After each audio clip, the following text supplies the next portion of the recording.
Assalamualaikum. Bersama saya adalah satu digital timer.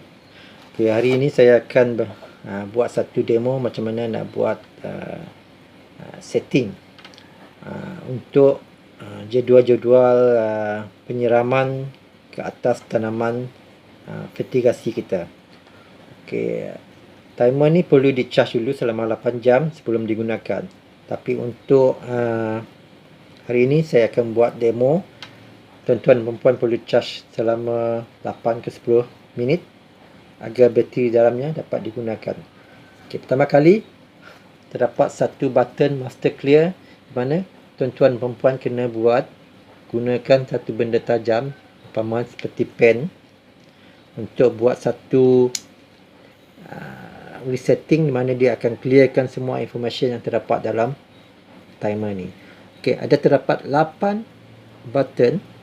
Satu dia week, hour, minute, reset ataupun recall, dan di sini terdapat clock, timer, on off, manual ataupun auto, dan di hujung sekali adalah random.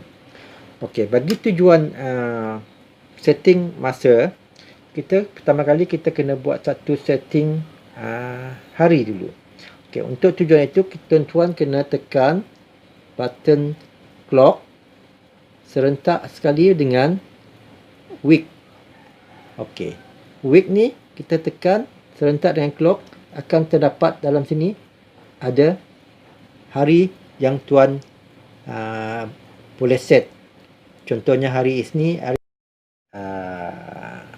current day ataupun hari. Okay, sekarang kita nak buat setting current time. Okay, seperti yang kita buat tadi, kita kena press clock, okay, di hujung ni, dan juga kita kena tekan hour, button hour ya, dan tengok dia punya nombor jam mengikut current time. Okay, selepas tu kalau kita nak buat adjustment kepada minit, kita pergi ke bahagian minit. Yang clock tu kita kena tahan juga, kena tekan dan pergi sebelah minit, dan tengok dia punya minit ni ikut kita punya current minute. Okey. Okey, tadi kita sudah buat setting hari dan current time. Okey, seterusnya kita akan buat satu setting untuk 5 kali penyiraman fertigasi kita. Okey, dalam tujuan ini saya buat satu jadual untuk 20 polybags, di mana saya kena set 5 masa penyiraman, masa on, switch on, dan masa switch off. Okey, kita nak pump kita beroperasi selama 7 minit dalam setiap penyiraman. Okey, tuan-tuan dan perempuan, yang pentingnya, okey, sekarang nampak button timer. Okey, pada button timer, tuan-tuan dan perempuan tekankan dulu. Okey, nanti akan selepas tekan timer, tuan-tuan dan perempuan kena tekan week. Week ini untuk memastikan tuan-tuan dan perempuan nak akan set time ni untuk hari-hari yang tuan-tuan kendaki, ataupun untuk tujuan ini untuk 1 minggu. Maknanya bila tuan-tuan tekan week ni, tuan-tuan kena pilih hari-hari yang di display dekat atas ni. Kalau dia 1 minggu, dia akan display satu minggu.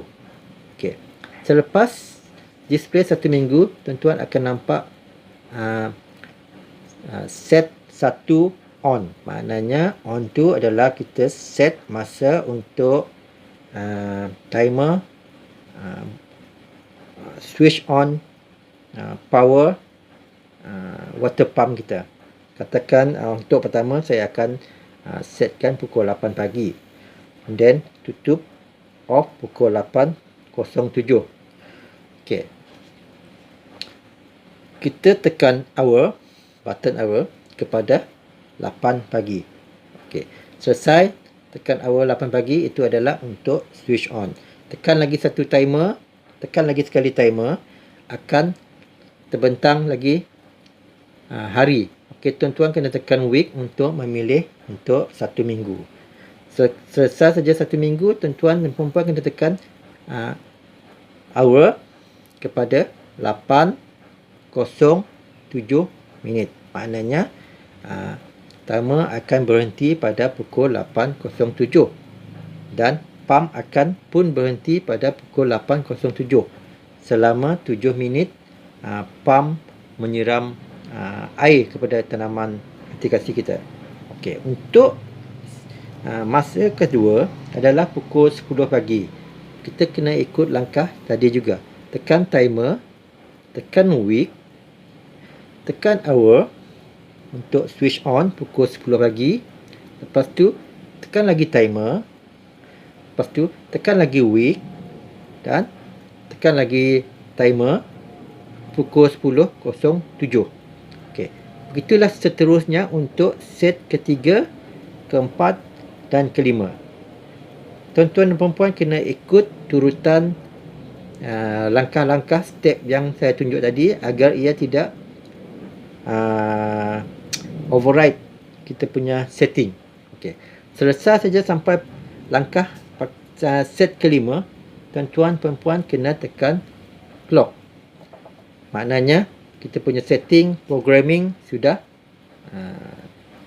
ready.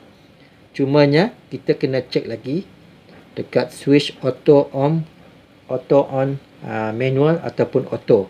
Pastikan kita punya digital timer ni berada dalam keadaan auto. Kalau dia manual, maknanya kita punya digital timer tidak akan berfungsi mengikut setting yang telah kita buat tadi. So, pastikan ia dalam keadaan auto. Okey, itulah saja tadi perkongsian saya dalam membuat setting ke atas digital timer kita. Terima kasih kerana sudi menonton video saya ini dan saya harap ia dapat membantu tuan-tuan dan puan di dalam urusan verifikasi tuan-tuan dan puan nanti. Saya ucapkan selamat mencuba. Sekian, terima kasih.